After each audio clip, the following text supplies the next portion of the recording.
Emily's transition back to school went well. Her treatment team is impressed by her progress and decides that she is able to leave treatment and return to school full time on Wednesday. Emily and her treatment team work on a discharge plan and update her safety plan. Emily's Linden Oaks clinical therapist calls her school and leaves a message for Emily's social worker. When the social worker calls back, the clinical therapist informs her that Emily has been fully discharged from treatment.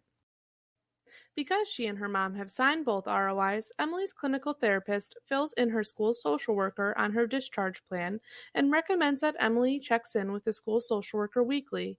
The clinical therapist then sends the school an educational discharge form indicating that Emily is discharged and no longer at Linden Oaks.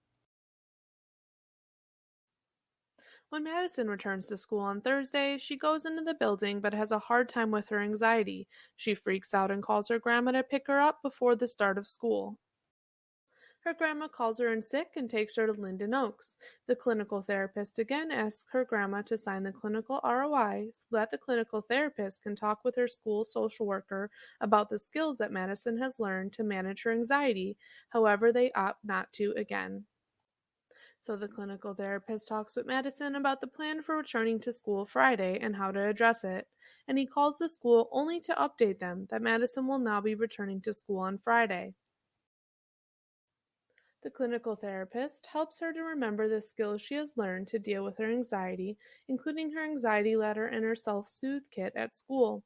She is successful and stays all day. Madison continues to do well going to school and treatment, and they decide that she is ready to discharge from treatment.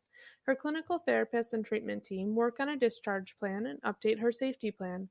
Madison also sets an appointment to meet with a counselor in the community twice a week. Because Madison has not signed the clinical ROI, the Linden Oaks clinical therapist calls the school and only informs the school counselor that Madison has discharged fully from treatment and will be attending school full time. The clinical therapist sends the school an educational discharge form indicating that Madison is discharged and no longer at Linden Oaks. Jake's transition back to school goes well. Jake continues to abstain from using marijuana, and he continues to make progress in groups. He is managing cravings, reducing his impulsivity, and talking with his dad regularly. Linden Oaks clinical therapist determines that Jake is ready to discharge from treatment and return to school full-time. Jake and his clinical therapist go over his discharge plan and update his safety plan. Jake also agrees to see an outpatient therapist in the community weekly. Jake returns to school fully. Since there are no ROIs signed, Linden Oaks is not able to call the school at all.